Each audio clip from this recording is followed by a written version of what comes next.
শিশুবান্ধব পরিবেশে দিনহাটার স্কুলে অনুষ্ঠিত হলো বার্ষিক ক্রীড়া অনুষ্ঠান। শনিবার শহরের বোর্ডিং পাড়ার মাঠে শেমরক্স ফ্লোরেট স্কুলের পঞ্চম বার্ষিক এই ক্রীড়া অনুষ্ঠানের উদ্বোধন করেন উত্তরবঙ্গ উন্নয়ন দপ্তরের মন্ত্রী উদয়ন গুহ। অনুষ্ঠানে উপস্থিত ছিলেন দিনহাটা পৌরসভার ভাইস চেয়ারম্যান সাবির সাহা চৌধুরী, প্রবীণ জাতীয় খেলোয়াড় চন্দন সেনগুপ্ত, ডক্টর বিভাস রায় প্রমুখ। মোট 26টি ইভেন্টে 4 শতাধিক শিশু কিশোর এই প্রতিযোগিতায় অংশ নেয়। প্রতিযোগিতার বিভিন্ন পর্যায়ে সফল প্রতিযোগীদের মধ্যে উৎসাহ বাড়াতে তাদের হাতে মেডেল ও সার্টিফিকেট তুলে দেন ভাইস চেয়ারম্যান সাবির সাহা চৌধুরী, দিনহাটার এসডিপিও ধীমান মিত্র, বাচিক শিল্পী শ্রীরাজ সূত্রধর, সঞ্জয় নাগ প্রমুখ। ক্রীড়া প্রতিযোগিতা অনুষ্ঠান, এই অনুষ্ঠানের বিষয়ে কি বলবেন?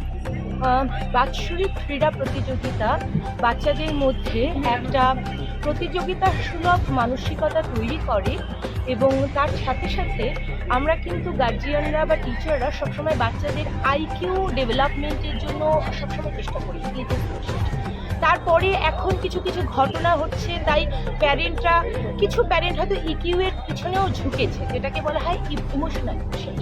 বাট যেটাকে আমরা সবসময় মিস করি, যেটা বাচ্চাদের ডেভেলপ করা হয় না বা আমরা টার্মটার সঙ্গে ওতপ্রোতভাবে জড়িয়ে নেই, সেটা হচ্ছে ইকিউ, অ্যাডভার্সিটি কোশেন্ট। তো ক্রীড়া প্রতিযোগিতায় দুটো জিনিস হয়।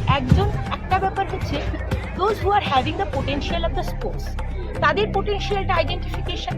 এবং সব বাচ্চার তো স্পোর্টসে পোটেনশিয়াল থাকে না, কিন্তু প্রত্যেককে মিলে যখন ক্রীড়া প্রতিযোগিতায় অংশগ্রহণ করে তাদের অ্যাডভার্সিটি কোশেন্ট, অর্থাৎ অ্যাডভার্স কন্ডিশনে আমি ইনস্ট্যান্ট কি রেসপন্স করব, কিভাবে আমি কনফ্লিক্ট ম্যানেজ করব, আমি কিভাবে কম্পিট করব, এই জায়গাগুলো কিন্তু বাচ্চাদের খুব সুন্দরভাবে তৈরি হয়ে যায়। It not only shape your body, it shapes your mind. আর বাচ্চারা যত বেশি পড়াশোনা করুক না কেন, যতই নাচ গান করুক, যতই স্পোর্টস করুক, তাদের যদি একিউ ডেভেলপ না থাকে তাহলে কিন্তু সাকসেসফুলের হওয়ার যে রাস্তাটা সেটা বাধাপ্রাপ্ত হলে, এবং বাধাপ্রাপ্ত হবে। সাকসেস মানে you have to prove yourself continuously. সেই বাধাটাকে ডিঙিয়ে যাওয়ার ক্যাপাসিটিটা তাদের তৈরি হবে না। সেই ক্ষেত্রেই কিন্তু আমরা আমাদের সমাজে দেখতে পারি ডিপ্রেশন, সুইসাইড, রিটার্নিং ব্যাক, কিছু করতে না পারা, instead of having huge talent না করতে পারা। কিন্তু আমরা প্রত্যেকটি বাচ্চা যে ট্যালেন্ট আছে, এভরি কিড ইজ ট্যালেন্টেড, তো প্রত্যেকটি বাচ্চার যে ট্যালেন্ট আছে, এই ট্যালেন্টের সাথে সাথে ট্যালেন্টকে এনকারেজ করার সাথে সাথে যদি অ্যাডভার্সিটি কোশেন্ট ডেভেলপ করতে পারি, যদি স্কুলে খেলাধুলো বিভিন্ন ধরনের কো কারিকুলারের মধ্যে দিয়ে, বিভিন্ন ধরনের অ্যাক্টিভিটির মধ্যে দিয়ে এগুলো ডেভেলপ হয়, I do believe they will be moving forward, marching forward, এবং কোনোদিনও পিছনে থাকবে না। Thank you. আপনাদের এই প্রোগ্রাম ভবিষ্যতের পরিকল্পনা কি রয়েছে এই প্রোগ্রাম সম্পর্কে? অ্যানুয়াল স্পোর্টস এটা বার্ষিক, তাই প্রত্যেক বছর হতে থাকবে।